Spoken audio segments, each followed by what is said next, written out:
rapat kerja nasional. Nyebutnya aja dengan nada khusus tadi.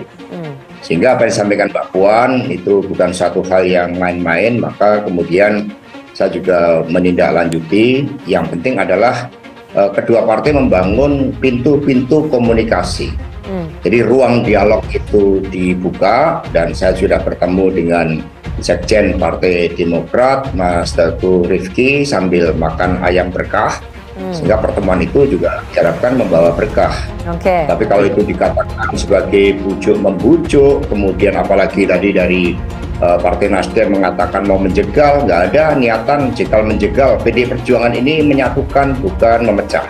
Sehingga apa yang disampaikan Mbak Puan sebagai Ketua DPP Bidang Politik, apalagi sebagai Ketua DPR dalam membangun ruang komunikasi, ruang dialog, termasuk menyebut nama Mas AHY, itu tidak main-main dan bukan gimmick politik. Kita berbicara mengingat pemilu legislatif dan pemilu presiden berjalan serentak. Itu pun kami tetap menghormati etika politik bahwa Partai Nasdem, PKS, dan Demokrat itu sudah menjalin suatu kerjasama. Nah, kalau kita lihat lingkungan eksternal kita kan juga kecenderungan di tengah pertarungan geopolitik global ini, setiap negara mengedepankan apa yang disebut sebagai persatuan nasional agar kita bisa melakukan suatu loncatan kemajuan dengan cara apa? Membangun persatuan dan kesatuan bangsa. Kesadaran itulah yang muncul pada saat Rakernas. Kita ingat Rakernas dimulai pada tanggal 6 Juni bertepatan dengan hari lahir Bung Karno yang juga membawa suatu ide-ide persatuan nasional, diakhiri pada tanggal 8 Juni di mana pidato penutupan Ibu Mega juga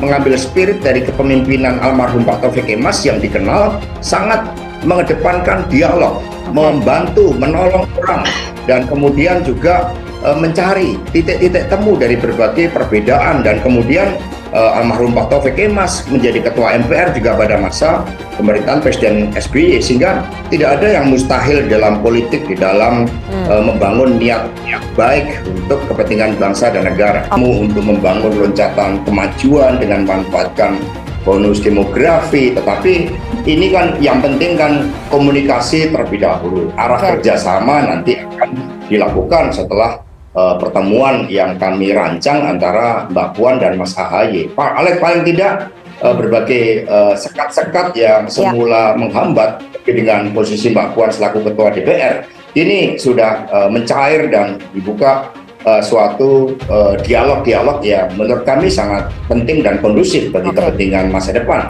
Ingin saya tegaskan bahwa Partai Demokrat sangat solid di antara tiga partai, dan kami sudah sepakat bahwa kami sangat solid dan betul-betul tidak akan goyah dengan godaan apapun.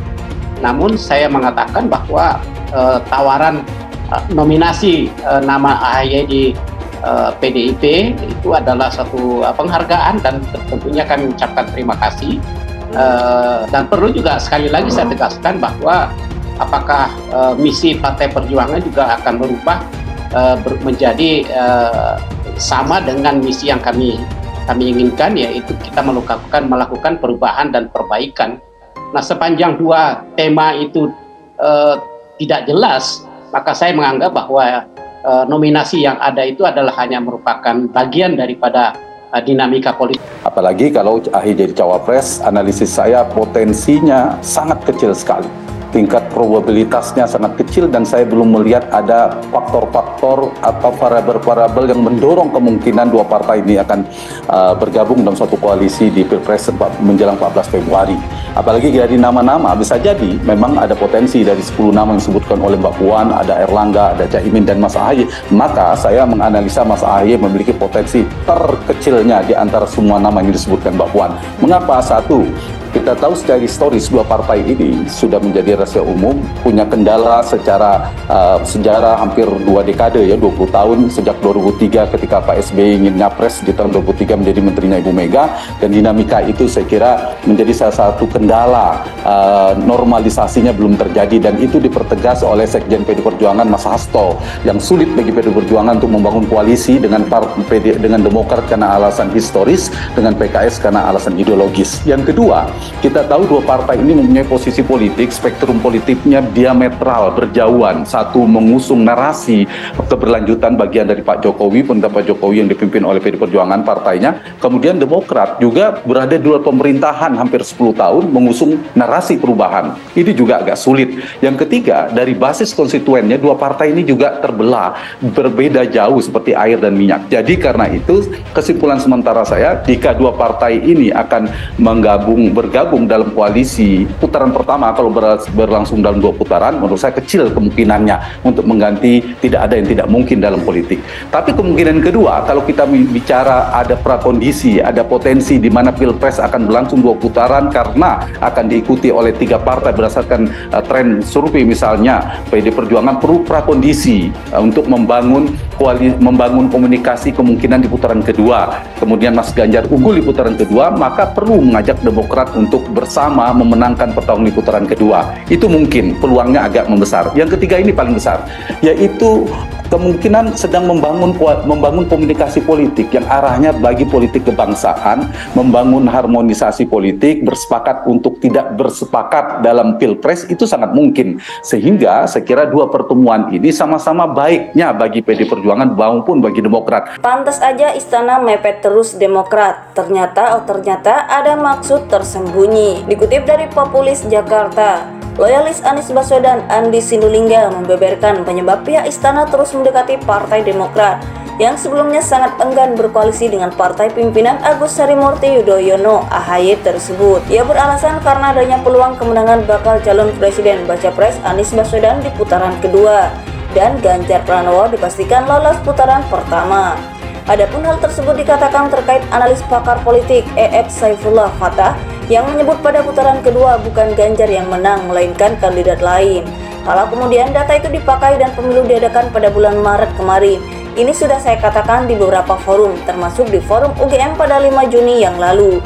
Pemenangnya bukan Mas Ganjar, tapi pemenangnya adalah runner-up-nya, ujar EF di kanal YouTube Forum News Network. Terkait itu, Andi pun meyakini publik dapat menangkap alasan Istana yang getol mendekati AHY untuk menariknya dari koalisi Anies. Tentu publik bisa mengerti mengapa mereka ngebet mau ambil Partai Demokrat, baik secara paksa oleh Kepala Staf Presiden maupun secara persuasif mengajak AHY bergabung.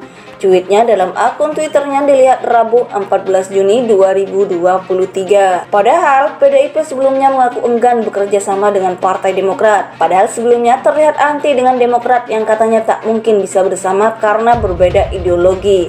Ujarnya lagi, loyalis Anies Baswedan Andi Sindulingga membeberkan penyebab pihak Istana terus mendekati Partai Demokrat yang sebelumnya sangat enggan berkoalisi dengan partai pimpinan Agus Harimurti Yudhoyono (AHY) tersebut.